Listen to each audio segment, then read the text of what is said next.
Well, our next guest is one devoted royalist. In 1977, Alistair converted his garage into a pub, which he named the Queen's Arms, in honour of Her Majesty. And he's been filling it with royal memorabilia ever since. And so now the pub is proving a fitting location for locals to pay their respects to the Queen. And we're so pleased to say that Alistair and his daughter Rebecca join us now from Dandenong North in Melbourne. G'day, guys. So lovely to see you. So, Alistair, I know you were born in the UK, but you moved to Oz when you were young. Tell me first what you love about the Queen. Well, the thing, how can I say it? You shouldn't have got me. Sorry. Alistair. As you know, she's been. I'm sorry, you've broken me up. Everything about the Queen. No, don't. I mean, I'm a monarchist. When I got naturalised in '75, I swore allegiance to the Queen and her heirs. I noticed I do citizenships regularly, and I noticed that's not there anymore. So you know, why do I love the Queen? Because she, as I can't add to what's already been said, she's absolutely stunning. Well, in so many ways, you've let your actions do the talking with that magnificent garage that you've converted into a royal pub. What inspired that?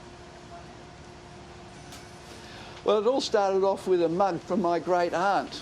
My great aunt, the suffragette, who she organised Wales, and an amazing lady. And she gave me a mug that was given to her, and that sort of started me collecting. And then I've always wanted to have a bar.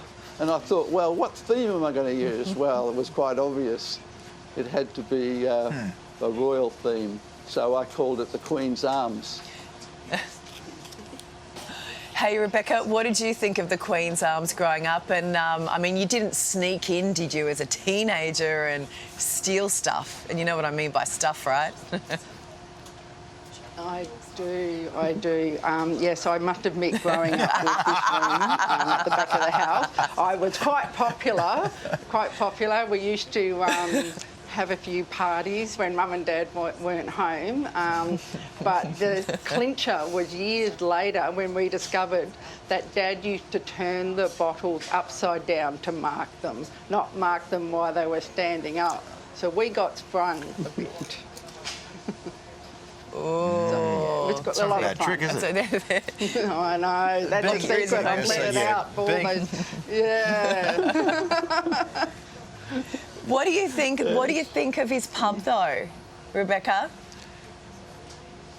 What do I think of it? I think it's great. I think to have the Queen's Arms, and certainly in this week where it's been so fitting since Queen Elizabeth has passed away, we've had time to reflect and think about her amazing 70 years on the throne. And she was just a role model for a lot of women, and she served. I mean, she pretty much worked until the day she died, and a lot of people can't say that, and it's remarkable. So yeah, it's a great room to have. Well, not just serve the Commonwealth, but the last of the monarchs to serve in World War II from around the world. So there really was service there. Alistair, you've made it pretty clear how much you love and treasured the Queen. Tell us about how you found out about the news this week and what that moment was like. Well, it was 5:30 in the morning and Rebecca rang me and told me the news, and it was extremely sad. Extremely sad. It didn't help I was crying as well when I called him. But what fascinates me, even Republicans have been in tears. Yeah. So The emotion's been really widespread. It has. I mean, when you think America's flag's at half-mast for the 10 days, that tells a story. That's amazing. That's incredible. You keep hearing about people saying the Queen served until 2 days before she died, when she spoke to a Prime Minister. Well, I have a theory. The Queen knew she was going to die, and she died in Scotland. Her father died in And she died in Balmoral. The father died in Sandringham. Her grandfather died in Sandringham. And I think that was the last gesture, because I'm sure she would not be happy about the referendum for Scotland to be independent. And I'm sure she's put the nail in that referendum.